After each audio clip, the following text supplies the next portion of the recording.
Alright, this is the assembly of the inner frame of these leg units. So I've been working on them for a while, completing one step of the instruction manual at a time, and working on both the right and the left leg kind of in parallel, because the steps are pretty intricate, and want to complete them for the second leg while I still remember them.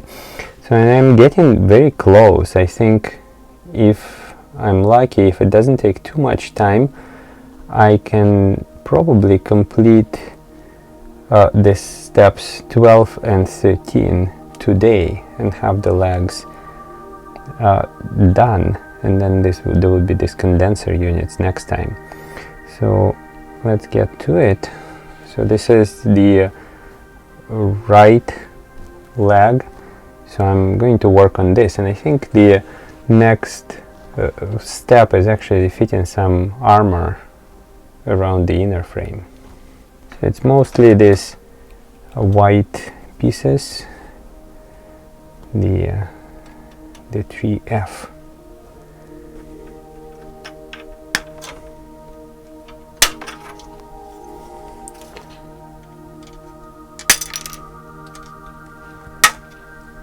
There's still a lot of this assembly out of the box, involves just sanding of the parts, so just being careful not to leave pieces sticking out.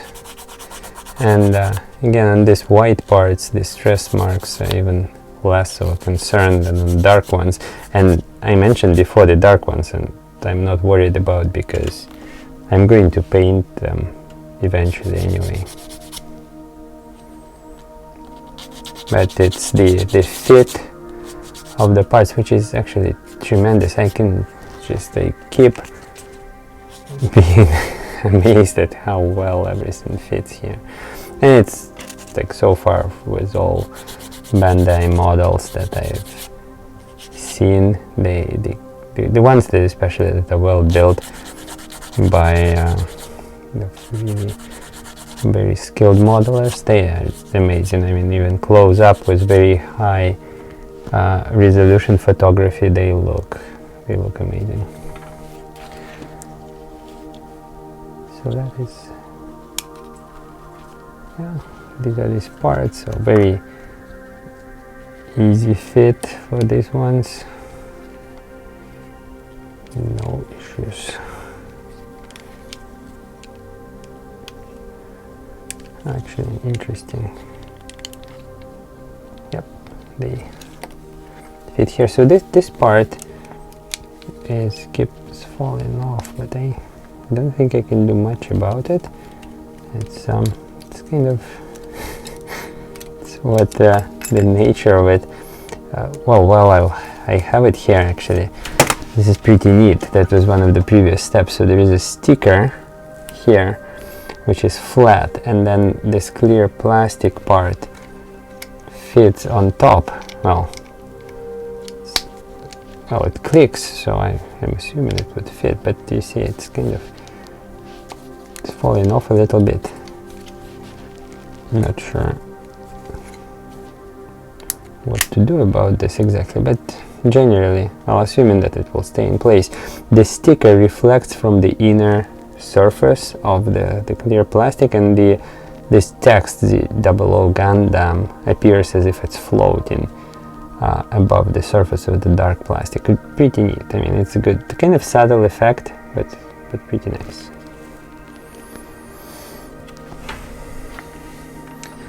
Again, also about this style of videos, I think I found a little bit of a rhythm with photos with my previous model.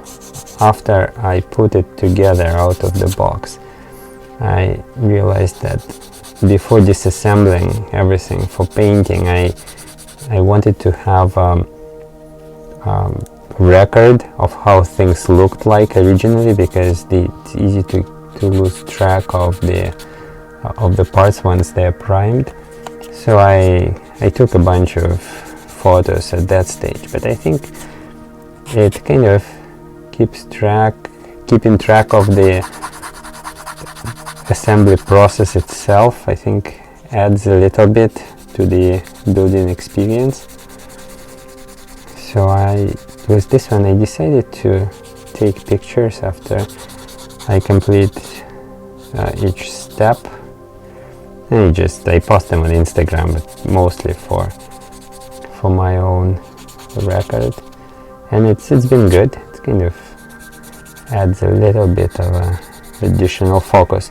But with video it's really hard. I mean, video takes a lot of time to process, even the basic stuff that I do, and it kind of detracts from the experience of building the model in a sense, but I'm not sure if it detracts or adds more to it. I think if I didn't have video clips at the end, it would feel like I'm missing a little bit of the building experience. So the model looks a bit different at each stage, and I think I'd like to see, okay, like this is how it looked like when it was not painted or when armor was not there, things like that. These are big parts. Coming at it from a master grade, which is 1 to 100 scale, and this is 1/60th scale. It's a significant difference, but yeah, and I don't know in the end if the effect would be more realistic at this larger scale, but certainly more details in terms of just the number of parts per joint, per limb, etc. So it's quite neat. So this is another reason I wanted to have some sort of video record of how it all came together. Pretty cool. Piece of armor fits in the back of a leg. E13. Which panel is E? Haven't used it in a while. E is white. Okay, I have it here. E13. Well, I hope that the other leg would be E12 because okay, SA1 is this blue set of parts. Interesting, it was packed together with the weapons in the second box. So originally it kind of confused me. I was not sure where to hunt for this part.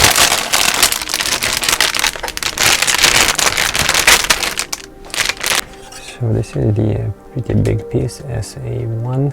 So this is SA1. The part 11 is this one. It's huge. So this is where, if this was not to be painted afterwards, this is where I would worry about the stress marks, not cutting too close to the actual part. But again, since this is going to be painted eventually, I can save some time and cut it closer, but this one is probably actually a little bit of a mistake. Might have cut a little bit too close to the surface. Let's see.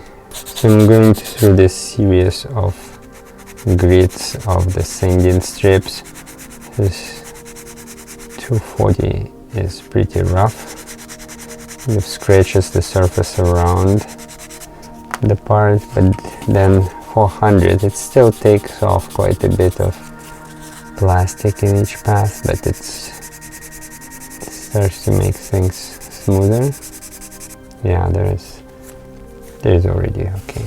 And then 600 starts to really polish it. And I also have 800, which is very fine. There's reading the book called Beginners. The author's name escapes me right now. something Dutch sounding. And there was an episode where he was the apprentice, doing an apprenticeship with a jeweler, so polishing a ring, something like this. And he said the main thing is just polishing and being patient with it. So it kind of reminds me of that, although I'm pretty sure it's nowhere near the level required in that field. Okay, like these models I see online, some of them are so incredibly well made, so there's really no limit for the level of perfection. I'm not really aiming for that. Okay, let me say move this part here and then apply F3. Okay, so this thing snaps in place, so that might be a bit of an issue taking it off later for painting, but that's okay. Now back to this issues with workflow that involve video, deciding how much time to spend on video and how much time to spend on actually building the model. I think also, for me at least, watching the Instagram channels of some professional modelers that have both YouTube and Instagram feeds, and like you could see that they're humans too, so like they fall behind on certain projects or kits. So actually, I think, for me at least, if I had to do it on any kind of deadline, that would kill the hobby almost immediately. It's actually, so far, this step is pretty rewarding, just kind of putting pieces of plastic together. I'm thinking about, these are pretty big surfaces with no details on them, so it would be a bit difficult to paint them convincingly. Maybe I'll have to do some masking and, you know, like multi-layer painting that some people are doing. That would be a lot of time, but I think maybe worth it. Would add some detail to it. And also I want to paint this without heavy weathering. I'm not super familiar with the lore on this one. There is no anime movie for the 00 series, as far as I'm aware of. So this Seven Swords, it's kind of an experimental version, as far as I understand. It was sort of in one mock battle, according to the manga. So I think it shouldn't be very heavily damaged anyway, just to, if I want it to be accurate. If there is such thing as being accurate with these guys. I think this is how it's supposed to fit. Okay, so now a bit of moment of truth. So this is front, so it just goes in like that, I suppose. Next are these condenser units that go there.